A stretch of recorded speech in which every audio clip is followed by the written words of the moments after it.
مسلک اعلی حضرت علماء اہل سنت، نعرہ تکبیر، نعرہ رسالت۔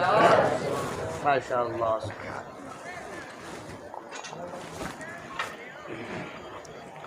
منبر نور پر جلوہ فرما مقدس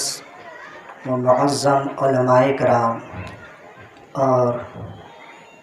آج کی اس بزم میں موجود تمام حاضرین،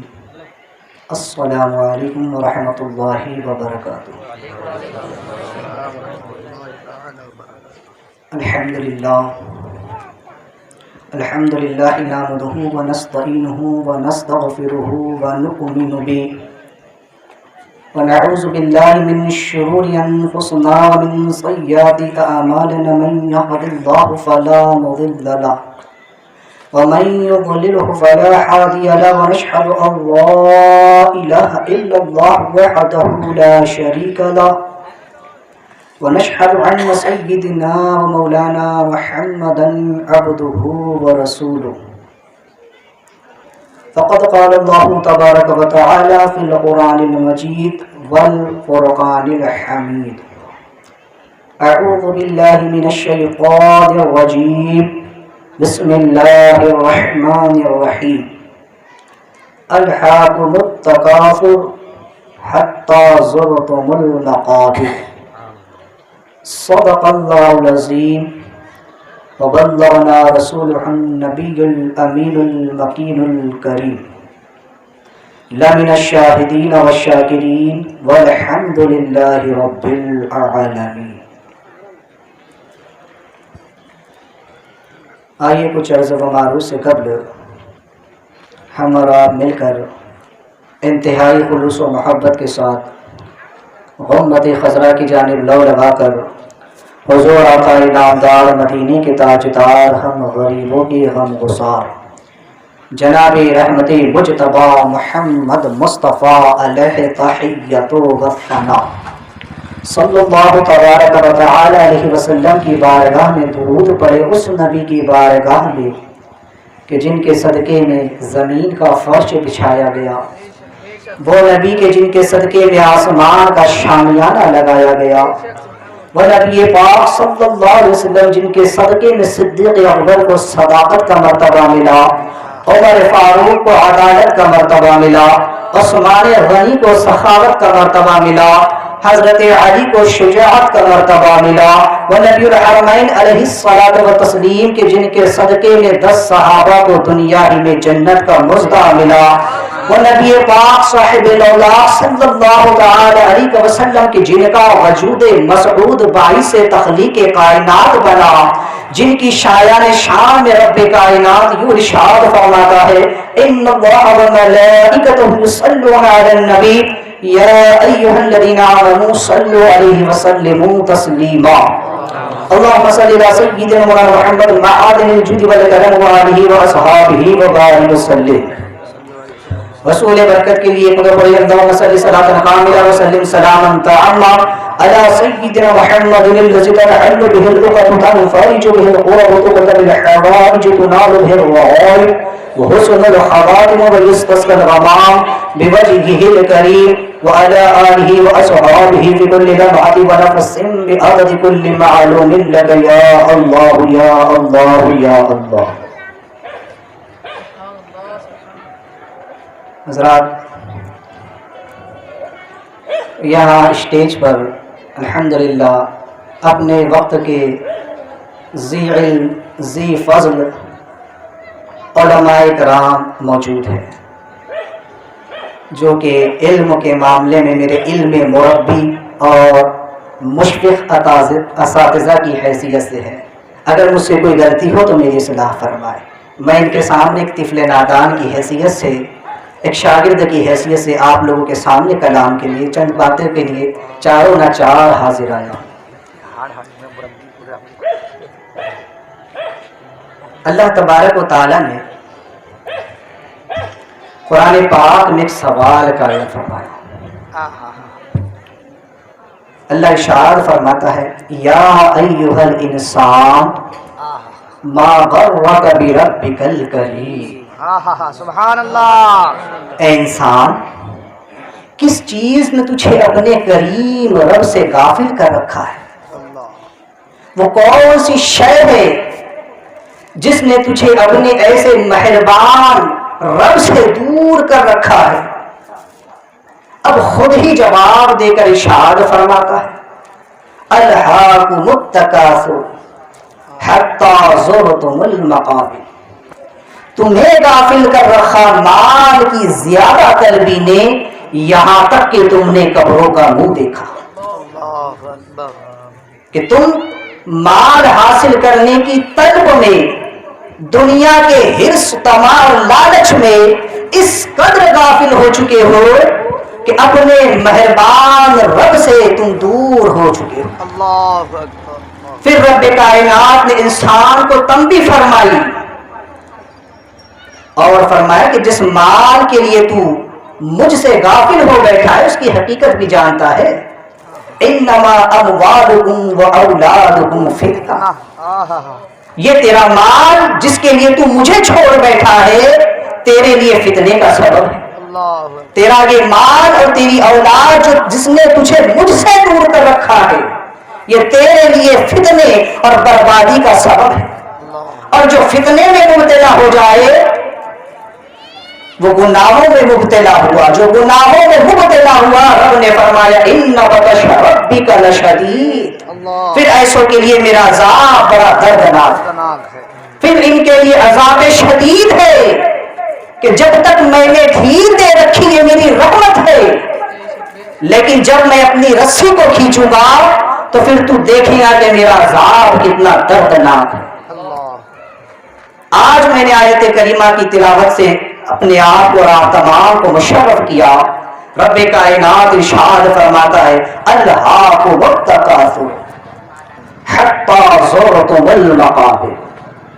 تمہیں غافل کر رکھا مال کی زیادہ طلبی نے، یہاں تک کہ تم نے قبروں کا منہ دیکھا. اس کے شان نزول میں مفسرین فرماتے ہیں کہ قریش کے دو قبیلے بنی عبد مناف اور بنی سہم، ان کے درمیان آپس میں بحث و مباحثہ ہوا. ایک دوسرے کی افضلیت و مفضولیت کو لے کر کے ہر کوئی اپنے آپ کو دوسرے پر ارفع و اعلیٰ ثابت کرنے کے لیے، اپنی فوقیت اور برتری کو ثابت کرنے کے لیے ایک دوسرے سے بحث کرنے لگے. یہاں تک کہ ان کی بحث، ان کا یہ معارکہ اموال، جائیداد اور اولاد تک جا پہنچا کہ ہمارے پاس تو اتنے مال ہیں، ہماری تو اتنی جائیداد ہے، ہمارے یہاں اتنی کثرت افراد ہے، ہمارے خاندان میں اتنے لوگ ہیں. جب ایک دوسرے پر اس بات پر فخر کرنے لگے تو یہاں تک کہ بنی عبد مناف بنی سہم پر غالب آ گئے کہ ہمارے پاس مال بھی زیادہ، اولاد بھی زیادہ، ہمارے افراد بھی زیادہ، جائیداد بھی زیادہ. علامہ کاشفی رحمۃ اللہ تعالی علیہ فرماتے ہیں کہ اس کے بعد بنی سہیم کے لوگوں نے کہا کہ زمانے جہالت نے ہمیں تباہ و برباد کر رکھا ہے، اس لیے اب مردے بھی شمار کیے جائیں گے، اب قبریں بھی گنی جائیں گی. اب سے پہلے جو ہمارے لوگ انتقال کر چکے ہیں ان کا بھی شمار ہوگا. لہذا یہ دونوں قبیلے کے لوگ قبرستان میں گئے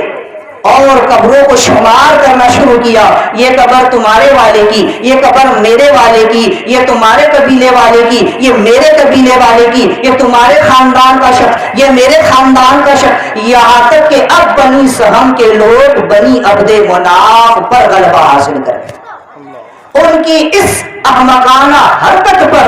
رب کائنات نے اس سورہ مبارکہ کا نزول فرمایا الہاکم التکاثر حتی زرتم المقابر، کہ تمہیں غافل کر رکھا اس مال کی زیادہ طلبی نے، اس دنیا کی چاہ نے، آپس میں ایک دوسرے پر فخر و مباحات کرنے نے کہ تم اپنے رب سے دور ہو بیٹھے ہو. علامہ طیبی رحمۃ اللہ تعالی علیہ فرماتے ہیں کہ زیارت قبور یہ تو شرع میں مشروع تھی کہ اس کو دیکھ کر کے لوگ عبرت حاصل کریں، قبروں کو دیکھ کر کے لوگوں کے دل سے دنیا کی محبت نکلے، قبروں کو دیکھ کر کے لوگ اموات سے نفرت کرے کہ ایک دن مر کر کے اس مٹی میں جانا ہے، خالی ہاتھ جانا ہے، خالی ہاتھ آئے تھے اور خالی ہاتھ ہی جانا ہے۔ تو قبروں کو دیکھ کر ہمیں سبق لینا چاہیے تھا، قبروں کو دیکھ کر ہمیں آخرت کی فکر کرنی چاہیے تھی، لیکن ان دونوں قبیلوں نے بلکہ اس سبق کو حاصل کرنے کی بجائے اس کے بالکل مخالف سمتوں میں اس کا الٹ کیا کہ قبروں پر فخر کرنے لگے کہ یہ میرے خاندان والے کی قبر، یہ تیرے خاندان والے کی قبر، اور افراد کی کثرت پر جو تم ایک دوسرے پر فخر کرنے لگے ہو تو تمہیں اتنا بھی شعور نہ رہا کہ تم ان چیزوں سے سبق حاصل کرتے، عبرت حاصل کرتے، بلکہ تم نے اس کو جو ہے تو اپنے لیے فخر و مباحات اور سر افتخار کا ذریعہ بنا لیا۔ تو تمہیں اس مال کی زیادہ طلبی نے، اپنی بڑائی نے، اپنی انا نے رب سے اتنا دور کر دیا کہ زندوں سے تم نے زیادہ طلبی کی، اور جب زندوں سے تمہاری بات نہ بنی اور جب زندوں کی گنتی پوری ہو گئی تو یہاں تک کہ تم نے قبروں کا منہ دیکھا، تم قبرستان میں گئے اور تم نے ان مردوں کی گنتی شروع کر دی۔ اور بعض مفسرین اس کی ایک تشریح یہ بیان فرماتے ہیں کہ انسان ساری زندگی مال کمانے میں گزارتا ہے۔ آج بھی اگر ہم دیکھیں تو ہر انسان کی یہی کیفیت ہے کہ وہ مال کی حرص اور تمام میں لگا ہوا ہے کہ بس زیادہ سے زیادہ مال میں کما لوں، میرے اتنے پلاٹ، اتنے میرے باغیچے،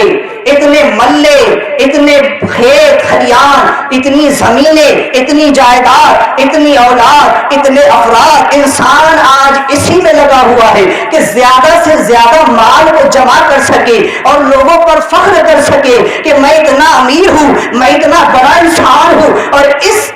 غفلت نے انسان کو خدا سے دور کر رکھا ہے، نمازوں سے دور کر رکھا ہے، عبادات سے دور کر رکھا ہے۔ انسان اس دنیا کی طلب میں، اس مال کی چاہ میں اپنے رب سے اس قدر دور ہو چکا ہے کہ جب اس کی موت کا وقت آتا ہے تو قرآن نے کہا کہ تو ساری زندگی مال جمع کرتا رہا حتی زرتم المقابر، یہاں تک کہ تم مر کر قبر میں پہنچا، یہاں تک کہ تم نے قبر کا منہ دیکھا۔ اب وہاں پہنچ کر کے تیری آنکھ کھلتی ہے تو اب تجھے احساس ہوتا ہے کہ میں نے دنیا میں کتنی بڑی غلطی کر لی، میں تو ساری زندگی صرف مال جمع کرنے میں لگا رہا، لیکن جب قبر میں پہنچا تو سوائے اعمال کے کچھ اپنے ساتھ نہ لے جا سکا۔ وہاں تو مال ساتھ نہ آیا بلکہ تیرے اعمال کو تیرے ساتھ آنا تھا، لیکن تو ساری زندگی مال کماتا رہا۔ کتنے افسوس کا مقام ہے انسان تجھ پر کہ تو ساری زندگی مال کماتا ہے، لیکن انجام کیا ہوتا ہے؟ آقا کریم صلی اللہ تعالی علیہ وسلم ارشاد فرماتے ہیں کہ انسان کو اگر سونے اور چاندی سے بھری ہوئی ایک بہت بڑی وادی دے دی جائے تب بھی یہ تمنا کرے گا کاش میرے پاس ایک اور وادی ہوتی۔ انسان کے منہ کو سوائے مٹی کی اور کوئی بھر نہیں سکتا سوائے اس کے جس پر اللہ اپنی نظر رحمت فرمائے۔ مطاف کے والد فرماتے ہیں کہ ایک مرتبہ میں آقا کریم صلی اللہ تعالی وسلم کی خدمت میں حاضر ہوا تو سرکار اسی سورہ مبارکہ کی تلاوت فرما رہے تھے، لہذا جب سرکار نے مجھ کو دیکھا تو فرمانے لگے کہ انسان ساری زندگی میرا مال میرا مال میرا مال کرتا ہے، لیکن اس کا مال ہے کتنا؟ جو تو نے کھایا فنا کر دیا، جو پہنا اسے بوسیدہ کر دیا، اور جو تو نے صدقہ دے دیا وہ خدا کے لیے آخرت میں اپنے لیے جمع کر لیا، اور جو تیرے مرنے کے بعد بچ گیا وہ تیرے ورثہ میں تقسیم ہو گیا۔ اپنے بعد تو اپنی اولاد کو چھوڑ کر کے چلا گیا۔ اب کتنے افسوس کا مقام ہے کہ انسان تو ساری زندگی کماتا رہا، لاکھوں اربوں کروڑ تو نے کمائے، اپنی ذات پر خرچ کتنا کیا، راہ خدا میں کتنا دیا، بس وہی تیرا ہے جو اپنی ذات پہ خرچ کر لیا اور جو راہ خدا میں دے دیا، اور جو بچ گیا وہ تو تیری اولاد کا ہوا۔ لیکن قیامت میں حساب تجھے سارے مال کا دینا ہوگا، جتنا کمایا ہے اس سارے مال کا حساب تو دے گا۔ آج انسان اس مال کو کمانے کے لیے حرام و حلال، صحیح و غلط کسی چیز کی پرواہ نہیں کرتا۔ آج انسان کو بس اس بات کی چاہ ہے کہ میرے پاس مال جمع ہو جائے، سب سے زیادہ دولت میرے پاس جمع ہو جائے۔ اب وہ کس راہ سے آ رہی ہے، وہ حلال طریقے سے آ رہی ہے، حرام طریقے سے آ رہی ہے، صحیح طریقے سے آ رہی ہے یا غلط طریقے سے آ رہی ہے، انسان اس بات کی پرواہ نہیں کرتا۔ آج کا ماحول اللہ اکبر اتنا بگڑ چکا ہے کہ لوگ حرام کھانے میں شرم تک محسوس نہیں کرتے، لوگ حرام کمانے میں انہیں آر تک نہیں آتی، بلکہ سود کو آج لوگوں نے اپنا فیشن اور اپنا جو تو دھندا بنا رکھا ہے، اس میں انہیں ذرہ برابر جھجک محسوس نہیں ہوتی۔ سود کھاتے ہوئے، سود کھلاتے ہوئے، سود پر گواہ بنتے ہوئے، سود لینا، سود دینا، اس پر گواہ بننا، سب پر میرے آقا نے لعنت فرمائی۔ لیکن آج انسان اس بات کی پرواہ نہیں کرتا، اور ایک جو سب سے بڑی لعنت آج اس سود کے حوالے سے چل رہی ہے گٹ کی، جس میں عورتیں مبتلا ہے، عورتیں ملوث ہو چکی ہے، کتنی غیرت کی بات ہے۔ وہ عورت جو کبھی گھر کی زینت تھی، آج اس لعنت نے اسے بازار کی زینت بنا رکھا ہے۔ وہ عورت جو کبھی گھر میں زیب و زینت ہوا کرتی تھی، آج وہ ان سود کے اڈوں کی رونق بنی ہوئی ہے۔ آج یہ عورتیں نکل کر کے جاتی ہے اور یہ گٹ کا معاملہ صرف عورتوں کو دیا جاتا ہے۔ اللہ اکبر مسلمانوں، کتنی غیرت کی بات ہے۔ اس حرام کے لیے ایک عورت جسے اسلام نے اتنی باحیا اور پاکیزہ رکھا تھا کہ جس کے دامن میں آنے والی نسلیں پنپتی ہے، اب وہ بھی جو ہے تو اس ماحول سے نکل، اس حیادار ماحول سے نکل کر بے حیا ماحول میں جا پہنچی۔ کتنے شرم اور غیرت کی بات ہے ہمارے لیے۔ اس مال کی چاہ نے، اس مال کی طلب نے پورے معاشرے کو اس طریقے سے برباد کر رکھا ہے، اس طریقے سے جکڑ رکھا ہے کہ انسان حرام و حلال کی تمیز تک کو بھول گیا۔ کھانے پینے کے معاملے میں اسے کوئی پرواہ نہیں ہے کہ کس کے یہاں سے آیا ہے، کیسا آیا ہے، حلال ہے یا حرام ہے، کوئی انسان پرواہ نہیں کر رہا ہے۔ آج تم اس کی پرواہ نہیں کر رہے ہو، اور مال کی چاہ نے، مال کی طلب نے تمہیں اپنے رب سے اتنا دور کر رکھا ہے کہ تمہارے قلوب اس حرام کو کھا کھا کر کے سیاہ ہو چکے، اور جو دل سیاہ ہو جائے اس پر نصیحتیں اثر نہیں کرتی، قرآن اثر نہیں کرتا، کیونکہ اب یہ دل زمانودہ ہو چکا ہے جب تک اس کو توبہ و استغفار کے پانی سے پاک و صاف نہ کر لیا جائے۔ آج ہمارا پورا معاشرہ اس لعنت کے اندر مبتلا ہے۔ ضرورت ہے کہ ہم اس گندگی سے باہر نکلے، حلال کمائے، حلال کھائے، پھر دیکھیں ہمارے اعمال میں بھی سرور ہوگا، ہماری دعاؤں میں بھی اثر ہوگا۔ لیکن افسوس کہ پورا معاشرہ اس سود اور گٹ کی چکی میں اور اس حرام کی چکی میں پستا ہوا چلا جا رہا ہے۔ رب کے عذاب سے ہم اتنے دور ہو چکے، ہم اس قدر قریب ہو چکے ہیں، اور رب کی رحمت سے اتنے دور ہو چکے ہیں کہ ہمیں ہماری قبروں کا بھی خیال نہ رہا۔ رب نے فرمایا الہاکم التکاثر، تمہیں اس مال کی زیادہ طلبی نے، اس مال کی چاہ نے اتنا غافل کر دیا ہے کہ حتی زرتم المقابر، تم اپنی قبروں کو بھول گئے، یہاں تک کہ تمہیں مرنا ہے، تمہیں قبر میں پہنچنا ہے تو تمہیں یہ بھی خیال نہ رہا قبر کا معاملہ کیا ہوتا ہے، قبر کا عذاب کتنا دردناک ہوتا ہے۔ آئیے اس کے متعلق بھی چند باتیں میں عرض کر دوں۔ عذاب دو طرح کا ہے، ایک جسمانی اور ایک روحانی۔ جسمانی عذاب کو تو سبھی جانتے ہیں، لیکن روحانی عذاب کیا ہوتا ہے؟ امام محمد غزالی علیہ رحمہ فرماتے ہیں کہ آقا کریم صلی اللہ تعالی علیہ وسلم نے ارشاد فرمایا کہ کافر کی قبر میں اللہ تعالی 99 عزدے مسلط فرما دیتا ہے، اور ہر عزدے کے 9 سر ہوتے ہیں، 9 اس کے منہ ہوتے ہیں۔ اب امام محمد غزالی علیہ رحمہ فرماتے ہیں کہ یہ جو عزدہ اس کے اندر موجود ہے یہ کیسے بنی؟ فرماتے ہیں کہ اس کی بری جتنی صفات ہے اس صفات کے مطابق تو سے یہ عزدے بنے ہوئے ہیں۔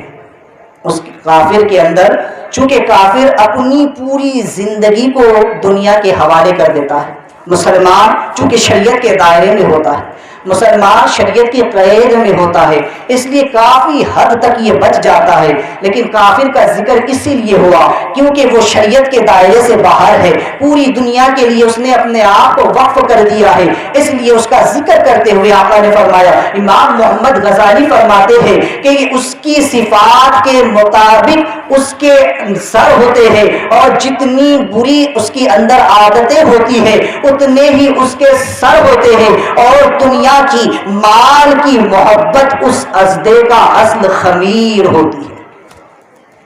اور فرماتے ہیں کہ یہ عزدہ اس کی جان میں ہوتا ہے، اس کے جسم کے باہر نہیں ہوتا۔ اگر یہ جسم سے باہر ہو تو اسے قدرے راحت ہو جائے، اسے کچھ دیر کے لیے، کچھ دم کے لیے فرصت مل جائے، لیکن یہ عزدے اس کے جسم میں کے باہر نہیں ہے بلکہ جسم کے اندر ہوتے ہیں، یہ اس کی روح کے اندر ہوتے ہیں جو اندر ہی اسے کاٹتے اور چاٹتے ہیں۔ اب یہاں چونکہ مثال کافر کی بیان ہے، لیکن ہر انسان اس پر غور بھی کرے کہ صرف یہ معاملہ کافر ہی کے لیے مختص بھی نہیں ہے، بلکہ روایتوں میں بے نمازی کے لیے بھی آیا کہ اس پر شجاع نامی عزدہ مسلط کیا جاتا ہے۔ وہ انسان جو اپنے مال کی زکوٰۃ نہیں نکالتا، آقا کریم صلی اللہ علیہ وسلم فرماتے ہیں کہ جس مال سے تو دنیا میں اتنی محبت کرتا ہے، کل قیامت کے دن تیرا یہ مال ایک گنجے سانپ کی شکل میں تجھ پر مسلط کر دیا جائے، اپنے دونوں جبڑوں سے تجھ کو پکڑ کر کہے گا میں تیرا مال ہوں، تو دنیا میں مجھ سے بے انتہا محبت کرتا تھا، آج میں اب تجھ پر غالب ہوں۔ مسلمان یہ نہ سمجھے کہ وہ بچ جائے۔ امام محمد غزالی نے یہاں اگرچہ مثال کافر کی بیان فرمائی ہے، تو میں بتا یہ رہا تھا کہ امام محمد غزالی یہاں فرماتے ہیں کہ چونکہ یہ جو عزدے ہیں یہ اس کے جسم سے باہر نہیں ہے بلکہ اس کی روح کے اندر ہے، اس لیے نظر نہیں آتے۔ کچھ لوگ یہ کہتے ہیں کہ مردے کو عذاب ہوتا ہے، ہمیں دکھائی تو نہیں پڑتا ہے، ہم تو دیکھتے ہیں کہ بس وہ یوں ہی آرام کر رہا ہے، اس لیے فرماتے ہیں کہ وہ تو اس جسم کے باہر ہے ہی نہیں بلکہ وہ جسم کے اندر ہے، اور یہ جتنے عزدے ہیں یہ اس کی صفات سے بنے ہوئے ہیں، اس کی جتنی بری صفات تھی، جتنی بری خصلتیں تھیں، جتنی بری عادتیں تھیں، ہر ایک عادت سے ایک عزدہ اس کے اوپر مسلط کر دیا گیا ہے، کیونکہ یہ جسم جو ہے یہ تو مٹی میں گل جاتا ہے، یہ تو مٹی میں مل جاتا ہے، یہ تو مٹی ہو جاتا ہے، انسان سے اس کے حواس پھیر لیے جاتے ہیں، انسان سے اس کا جسم لے لیا جاتا ہے، یہ وجود جو ہے یہ خاکی ہے، یہ خاک میں مل جاتا ہے، لیکن جو روح ہے اس کا تعلق عالم ارواح سے ہے، اسے فنا نہیں ہونا ہے، اسے باقی رہنا ہے، رب نے اپنی قدرت سے اسے دوام بخشا ہے، اس لیے یہ جو روحانی عذاب ہوتا ہے یہ روح پر ہوتا ہے، اور یہ بڑا دردناک ہوتا ہے۔ انسان تصور کرتا ہے مرنے والا یہ اس عذاب کو محسوس کرتا ہے اور وہ چاہتا ہے کاش یہ عزدے میرے جسم میں زخم لگاتے، کاش یہ عزدے مجھے جسم کے باہر سے کاٹتے، کاش کہ یہ بچھو باہر سے میرے جسم میں زخم لگاتے، اتنی تکلیف نہ ہوتی جتنی تکلیف اس روحانی عذاب میں ہوتی، کیونکہ یہ عین اس کی صفات ہے اور صفات اس سے جدا نہیں ہوتی۔ ہر انسان کی صفت اس سے متصل ہے، ملی ہوئی ہے، اس سے جدا نہیں ہے. یہ آج ہم جو دنیا میں سانپ بچھو دیکھتے ہیں یہ ہماری صفات نہیں ہے, یہ خود ایک الگ چیز ہے, یہ ہم سے جدا ہے, ہم سے علیحدہ ہے. اس لیے باہر سے صرف ہمارے جسم پر زخم لگاتے ہیں, لیکن عین انسان کے اندر جو اس کی صفتیں ہیں, جو بغض ہے, حسد ہے, کینہ ہے, برائیاں ہے, جتنی بری صفتوں کو انسان اپنے دل میں پال کر رکھتا ہے, یہ سب کے سب صفات ازدے کی شکل میں مسلط اس کی روح پر کر دی جاتی ہے. اس لیے یہ اس کی صفت ہے, اس سے جدا نہیں ہوتی. اس لیے کسی کو یہ نظر بھی نہیں آتا. انسان سوچتا ہے کہ مردے کو کیسے عذاب ہوتا ہے. اللہ قادر مطلق ہے, وہ جس طریقے سے چاہے انسان کو عذاب دے. تو چونکہ یہ اس کی اپنی صفات ہے جو متشکل ہو کر اس کے اوپر مسلط کر دی گئی ہے اور بار بار اسے ڈس رہا ہے وہ استاد. اس کی مثال امام محمد غزالی بیان فرماتے ہیں کہ اس کی مثال ایسے کہ انسان دنیا سے جتنی محبت کرے گا, مال سے جتنی محبت کرے گا, جس چیز سے انسان دنیا میں جتنی محبت کرے گا, اور یاد رہیے محبت یا یہ عشق مجازی ہے, عشق حقیقی کو اس میں داخل نہیں ہے. تو جتنی زیادہ محبت مال کی ہوگی, جتنی زیادہ محبت اسے دنیا کی ہوگی, اتنا ہی زیادہ عذاب دردناک ہوگا. اور اس کی مثال بیان کرتے ہیں کہ مثال یوں ہے کہ کسی ایک شخص کے پاس اگر اس کا کوئی ایک گھوڑا لے جائے, اگر کوئی کہے کہ تمہارا ایک گھوڑا چور لے گئے تو اسے تکلیف ہوگی, لیکن کوئی کہے کہ 10 گھوڑے لے کر گئے تو اسے زیادہ تکلیف ہوگی. کسی انسان کے 1000 روپے گم ہو جائے تو اسے رنج ہوگا, ملال ہوگا, لیکن 10,000 چلے جائے, 10 لاکھ چلے جائے, جتنا زیادہ مال بڑھتا رہے گا اس کا غم اتنا زیادہ بڑھتا رہے گا. اب آپ علی حاصل قیاس کرتے چلے جائے کہ ایک انسان اپنی ملک میں جتنی چیز رکھتا ہے, اگر ایک انسان اپنی ملکیت میں کل ایک ہی چیز رکھتا ہے, ایک ہی چیز اس کی پوری کائنات ہے, تو وہ چیز چلی جائے بس اسے اتنا درد ہوگا. لیکن اگر کسی کے پاس دنیا کا مال و متاع جتنا زیادہ ہوگا اور وہ جتنا زیادہ جائے گا اتنی زیادہ تکلیف انسان کو ہوگی. کسی کا مال و اسباب عادت لوٹ لیا جائے اسے اتنی تکلیف نہیں ہوگی جتنا پورا مال لوٹ لینے پر ہوگی. پھر خبر ملے کہ اس کی اولاد کو قتل کر دیا گیا, اس کی بیوی کو قتل کر دیا گیا, اس کے خاندان والوں کو قتل کر دیا گیا, اس سے سب کچھ چھین لیا گیا, تو اس انسان کو بدرجے اولا زیادہ تکلیف ہوگا. تو امام محمد غزالی فرماتے ہیں کہ اسی طرح انسان جتنی محبت اس دنیا سے کرے گا, اس کے مال سے کرے گا, اس کا عذاب اتنا دردناک ہوتا چلا جائے گا, اس کا غم اور اس کا رنج اتنا زیادہ بڑھتا چلا جائے گا. اب یہ ازد نظر کیوں نہیں آتے؟ یہ سانپ بچھو جس کا ذکر ہم عذابات میں سنتے ہیں کہ بے نمازی پر شجاع نامی ازدہ مسلط کر دیا جاتا ہے. میں اس کے بارے میں بات اور بتا دوں کہ مفسرین فرماتے ہیں کہ جو روایت میں آیا ہے کہ شجاع نامی ازدہ مسلط کیا جاتا ہے, اور قیامت کے دن کے بارے میں جو آیا ہے کہ جو انسان مال تو زیادہ کماتا ہے اور اس کی زکوٰۃ ادا نہیں کرتا, اس پر ایک گنجا سانپ مسلط کیا جائے گا. اس کی تفسیر میں مفسرین فرماتے ہیں کہ گنجے سانپ ہی کا ذکر کیوں ہوا ہے, وہ اس لیے ہوا ہے کہ سانپ جب 1000 سال کا ہوتا ہے تو بہت زیادہ زہریلا ہوتا ہے, یہاں تک کہ اس کے سر پر بال آ جاتے ہیں, اور سانپ جب 2000 سال کا ہوتا ہے تو اس کے سر سے بال جھڑ جاتے ہیں اور یہ پہلے سے زیادہ زہریلا ہو جاتا ہے. اس کا زہر نقطہ عروج پر ہوتا ہے, اسے گنجا سانپ کہا جاتا ہے. ایسا گنجا سانپ اس پر مسلط کیا جائے گا, ایسا شجاع نامی ازدہ قبر میں بے نمازی پر مسلط کر دیا جائے گا جو ہر لمحہ اس کو ڈستا رہے. بعض مفسرین فرماتے کہ اس کی کیفیت یہ ہوگی کہ جب وہ ایک مرتبہ ڈسے گا تو مردہ 70 گز زمین کے اندر چلا جائے گا,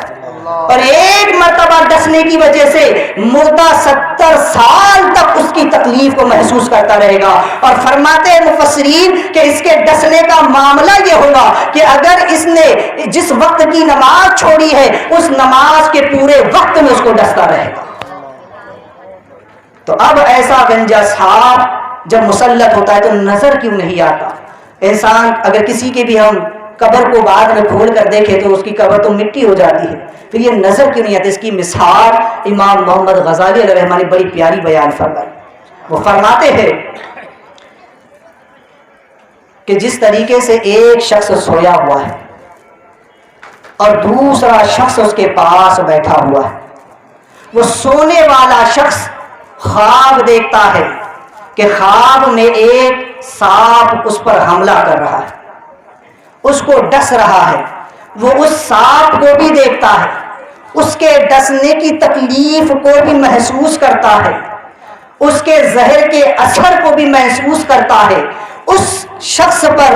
جو مصیبت گزرتی ہے، جو رنج و الم گزرتا ہے، وہ مردہ اس کو محسوس کرتا ہے، وہ سونے والا شخص اس کو محسوس کرتا ہے، لیکن جو شخص اس کے پاس بیٹھا ہوا ہے اسے نہ وہ سانپ نظر آتا ہے، نہ اس کا ڈسنا دکھائی دیتا ہے، نہ اس کے درد کی شدت کو یہ محسوس کر سکتا ہے، یہ تو بس یہ خیال کرتا ہے کہ یہ تو سو رہا ہے، لیکن خواب دیکھنے والا انسان اس چیز کو محسوس کرتا ہے۔ ہر انسان خواب دیکھتا ہے، آپ تمام لوگ خواب دیکھتے ہیں، اچھی طرح سے محسوس کر سکتے ہیں کہ خواب میں ہم کوئی چیز کھائے اس کی لذت محسوس کرتے ہیں، خواب میں ہم دیکھیں کوئی ہمیں مار رہا ہے اس کی تکلیف ہم محسوس کرتے ہیں، خواب میں انسان جو کچھ بھی دیکھتا ہے اس کو محسوس کرتا ہے۔ اسی طرح سونے والا انسان خواب میں جب ہر چیز کو محسوس کرتا ہے، لیکن اس کے پاس بیٹھنے والا شخص اس کے خواب سے آگاہ نہیں ہے، اس کو کچھ سمجھ نہیں آتی کہ اس کے ساتھ خواب میں کیا ہو رہا ہے، مگر بس یہی معاملہ مردے کے ساتھ ہوتا ہے کہ بظاہر مردہ تو لیٹا ہوا نظر آتا ہے، قبر میں پڑا ہوا نظر آتا ہے، ہم جا کر اسے ان ماتھے کی آنکھوں سے دیکھتے ہیں، ہمیں صرف وہ لاش نظر آتی ہے، نہ وہاں آگ نظر آتی ہے، نہ وہاں سانپ نظر آتا ہے، بلکہ عذاب قبر کے بارے میں جتنی وعیدات آئی ہے ہمیں اس میں سے بظاہر کوئی نشانی ان ماتھے کی آنکھوں سے نظر نہیں آتی، اس لیے بعض لوگ اس بات کا انکار کرتے ہیں۔ اسی لیے امام محمد غزالی فرماتے ہیں کہ جس طرح سے سونے والا شخص خواب میں سب کچھ محسوس کرتا ہے، ٹھیک اسی طرح سے مرنے والا شخص ان تمام عذابات کو محسوس کرتا ہے، وہ اس سانپ کو بھی دیکھتا ہے، اس کے ڈسنے کو بھی دیکھتا ہے، وہ عذاب کے فرشتوں کو بھی دیکھتا ہے، اگر اس کی قبر میں آگ دہکا دی گئی ہے وہ اس کو بھی محسوس کرتا ہے، کیونکہ یہ سب اس کی اپنی صفات ہے جو اس کے اپنے اندر ہے۔ تو انسان تم نے یہ ساری چیزیں خود اپنے نفس میں پال رکھی ہے، ان تمام بری صفتوں کو تو نے اپنے اندر جگہ دے رکھی ہے، یہ کوئی باہر سے تجھ پر مسلط نہیں کیے گئے ہیں، یہ کوئی باہر کے سانپ بچھو نہیں ہے، یہ کوئی باہر کی آگ نہیں ہے۔ قرآن کہہ رہا ہے لَتَرَوُنَّ ثُمَّ لَتَرَوُنَّ الْجَحِيمَ، ہاں ضرور تم اس دوزخ کو دیکھو گے، ضرور تم اس آگ کو دیکھو گے، اور یہ دیکھنا مرنے کے بعد ہوگا، اس لیے کہ قرآن نے کہا تو کشفنا عنک غطاءک فبصرک اليوم حدید، تو آج تیری نگاہ سے ہم نے پردے اٹھا دیے ہیں،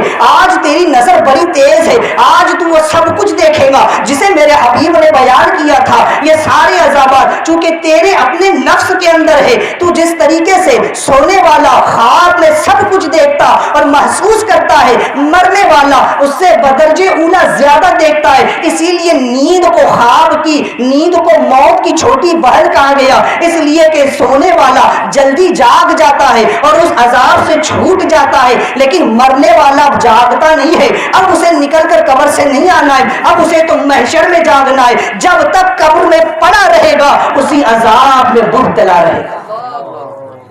وہ اس کو محسوس کرتا ہے، اور ان ماتھے کی آنکھوں سے ہم نہیں دے سکتے۔ البتہ انبیاء، اولیاء، صلحاء یہ اپنے نور بصیرت سے ان تمام حالات کو دیکھتے ہیں، اللہ نے وہ نور ان کو عطا فرمایا، اتقوا فراست المومنین فإنہ ینظر بنور اللہ، کہ ڈرو مومن کی فراست سے، بے شک وہ اللہ کے نور سے دیکھتے ہیں۔ تو یہ انبیاء اولیاء اپنے قلب کی نگاہوں سے ان حالات کو دیکھتے ہیں، اسی کے نقشے کو امام محمد غزالی نے یہاں پر بیان فرمایا کہ انسان تو یہ نہ سمجھ کہ تو چھوٹ جائے گا، ارے تو جس مال کو کمانے کی فکر میں لگا ہے، جس مال نے تجھے رب سے دور کر رکھا ہے، جس مال نے تجھے غفلت جنت میں ڈال رکھا ہے، اور جن گناہوں کے میں تو ماحول میں آج پروان چڑھ رہا ہے، ان تمام صفات کو تو اپنی صفات کو خود اپنا دشمن بنا رہا ہے۔ اس لیے کہ آقا کریم صلی اللہ علیہ وسلم نے فرمایا کہ قبر میں انسان کے ساتھ جو کچھ ہوتا ہے وہ اس کے اپنے اعمال ہے جو اس کی طرف لوٹا دیے جاتے ہیں۔ آقا کریم صلی اللہ علیہ وسلم ارشاد فرماتے ہیں کہ قبر یا تو جنت کے باغوں میں سے ایک باغ ہے یا جہنم کے گڑھوں میں سے ایک گڑھا ہے۔ اب جس نے نیک اعمال کیے، اچھی صفات اپنے اندر پیدا کی، اپنی زندگی کو حضور کے عشق اور حضور کی سنت کے رنگ میں ڈھال لیا ہے،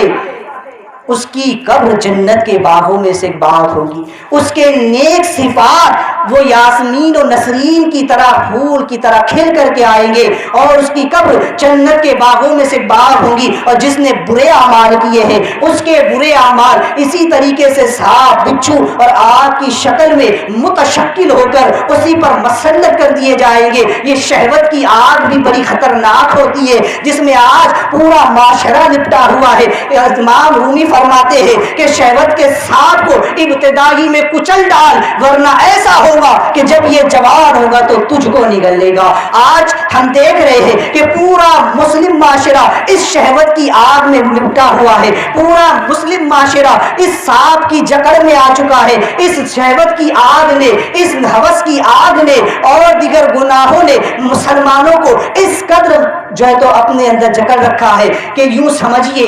کہ جس طریقے سے سردی کے موسم میں انسان آگ سے تپش لیتا ہے تو اسے بڑی اچھی محسوس ہوتی ہے، لیکن اگر کوئی اس آگ میں کود پڑے تو پھر وہ جل بھی جاتا ہے۔ اسی طرح جب تک گناہوں کے اس ماحول میں رہ کر انسان اس کی لذت سے جو فائدہ اٹھاتا ہے اس وقت اس کو احساس نہیں ہوتا۔ امام محمد غزالی فرماتے ہیں کہ یہ جو سانپ بچھو کا ذکر آیا ہے یہ انسان کی عین صفات ہے، اور یہ پہلے سے انسان اس کو اپنے اندر پال کر رکھتا ہے، انسان خود اس کو جوان کرتا ہے۔ مال ایک سانپ کی طرح ہے، اور انسان مال کماتا جاتا ہے، ایک جنون اس پر طاری ہوتا ہے، ایک ہوس اس پر طاری ہوتی ہے۔ شہوت ایک آگ ہے جس کو انسان وقتاً فوقتاً بڑھاتا رہتا ہے۔ اسی لیے فرمایا گیا کہ شہوت پوری کر لینے سے شہوت کی آگ نہیں بجھ جاتی، بلکہ اس کی مخالفت سے ہی یہ آگ بجھتی ہے۔ لیکن ہم کیا کرتے ہیں؟ کبھی آنکھوں سے دیکھ کر، کبھی کانوں سے سن کر، کبھی ہونٹوں سے چوم کر، کبھی ہاتھوں سے چھو کر، اور کبھی مکمل اس گناہ میں ملوث ہو کر ہم اس کی لذت کو محسوس کرتے ہیں، اور دھیرے دھیرے یہ آگ ایسی ہی ہے جیسے انسان سردی میں دور سے بیٹھ کر آگ کی تپش کو لیتا ہے، لیکن جب کوئی آگ میں پڑتا ہے تو یہ آگ اسے جلا دیتی ہے۔ اسی طرح مرنے کے بعد جب انسان قبر میں پہنچے گا تو یہ سانپ بچھو جسے وہ اپنے اندر پال رہا ہے، وہ آگ شہوت کی جسے وہ اپنے اندر دھیرے دھیرے دہکا رہا ہے، وہ ابھی اس پر آمادہ نہیں ہوئی ہے، وہ ابھی اس کو جلا نہیں رہی ہے، بلکہ ابھی اس کے لیے وہ سرور کا سبب بنی ہوئی ہے۔ امام محمد غزالی فرماتے اس کی مثال ایسی ہے کہ جیسے کوئی شخص تھا، اس نے ایک لونڈی خریدی اور پھر اس لونڈی کو بیچ دیا اور اب اس پر خود عاشق ہو گیا، تو جب تک وہ اس کے پاس تھی اس سے اس کو عشق تھا، تب تک اس کے لیے سرور کا سبب تھا۔ وہ سانپ اس کے جسم میں بیٹھا ہوا تھا، اس کی روح میں بیٹھا ہوا تھا، جب تک اس کو ڈسنے پر آمادہ نہ ہوا اسے اس نے نہ ڈسا، اور جیسے ہی وہ لونڈی اس سے دور ہو گئی، اس سے فراق ہو گیا، اس سے جدائی ہو گئی، تو اب اس کی جدائی کا غم اس کو بار بار ڈستا ہے۔ اسی طرح انسان دنیا میں جس سے اتنی محبت کرتا ہے، جس مال سے محبت کرتا ہے، جس دنیا سے محبت کرتا ہے، تو مرنے کے بعد جب قبر میں پہنچے گا تو یہی ساری صفات انہی شکلوں میں متشکل کر کر اس پر مسلط کرتی جائے۔ تو اس لیے اپنے آپ کو سمجھے، اپنی شخصیت کو سنوارے، اپنے اخلاق کو پاکیزہ بنائے، اپنی صفات کو نیک بنائے۔ اور جیسا کہ حضرت صاحب قبلہ نے مجھ سے بات کہی کہ ڈی جے وغیرہ سے متعلق بھی میں کچھ بتا دوں۔ آج انسان اس جہنمی اوزار سے بھی بہت زیادہ قریب ہو چکا ہے۔ یہ جہنم کی آوازیں ہیں، مفسرین نے فرمایا کہ یہ جہنم کی آوازیں ہیں، بعض نے فرمایا آج انسان اس میں ایسا مسرور ہو جاتا ہے، ایسا محو ہو جاتا ہے کہ پھر اسے کسی چیز کی پرواہ نہیں رہتی. انسان کے جسم میں شہوت کی آگ کو بھڑکانے کے لیے یہ بہت بڑا کارنامہ انجام دیتا ہے. ڈھول، باجا، تاشا، ڈی جے یہ انسان کے اندر کی شہوت کی آگ کو بڑھاوا دیتے ہیں. انسان کا جسم تھرکنے لگتا ہے، انسان کا جسم اچھلنے کودنے لگتا ہے. یاد رکھیے جیسی انسان کی صفت ہوگی ویسا ہی اس کے ساتھ معاملہ ہوگا. جس کی روح گندی ہوگی اور جس کی سوچ گندی ہوگی اس کے اندر یہ چیز اس گندگی کو اور زیادہ بڑھاوا دیتی ہے. اس لیے ایسی چیزوں سے دور رہے، اپنے آپ کو سنوارنے کی کوشش کرے. اسی لیے حضور جیلانی میاں صاحب قبلہ، حضور فاتح خاندیش عبد القادر جیلانی میاں صاحب قبلہ نے اس ضرورت کو محسوس کیا تاکہ ہر جگہ ایسے اجتماعات منعقد ہو، عوام کی اصلاح ہو سکے، لوگوں کی دنیا، ان کی قبر اور ان کی آخرت بہتر ہو سکے. اس مشن کے تحت یہ پروگرامات ہر جگہ ہو رہے ہیں اور ان مقدس اور پاک باز یہ نورانی قافلہ علماء کا ان اجریہ الا علی رب العالمین کے تحت اپنا قیمتی وقت آپ کو دے رہا ہے، اپنا وقت آپ پر نثار کر رہے ہیں. اس لیے اب ہماری ذمہ داری بنتی ہے کہ ہم ان علماء کے ساتھ رہیں. میں یہ نہیں کہتا کہ ان کے قدم با قدم چلے، ان کے شانہ بہ شانہ چلے. یار ان کی شان تو بڑی بلند ہے، علماء کی عظمتیں تو بڑی بلند ہے. ارے ہم تو ان کے قدموں تک پہنچے تو ہمارے لیے باعث برکت ہے، لیکن ان کے قدم با قدم چلنا تو بڑی بہت دور کی بات ہے. ان کے پیچھے چلو، ان کے نقش قدم پر چلو. یہ سیدھی راہ کی ہدایت کرتے ہیں، یہ صراط مستقیم کی طرف بلاتے ہیں، یہ آقا کریم صلی اللہ علیہ وسلم کا عشق سکھاتے ہیں، یہ دین کی باتیں بتاتے ہیں. ان کی عزت کی جائے، ان کی قدر کی جائے، ان کے نقش قدم پر چلا جائے. انشاءاللہ یہ دنیا بھی کامیاب ہوگی اور آخرت بھی کامیاب ہوگی. دوران گفتگو اگر کوئی غلطی ہوئی ہو تو میں سب کی موجودگی میں توبہ کرتا ہوں. استغفر اللہ ربی من کل ذنب واتوب الیہ. لا الہ الا اللہ محمد رسول اللہ.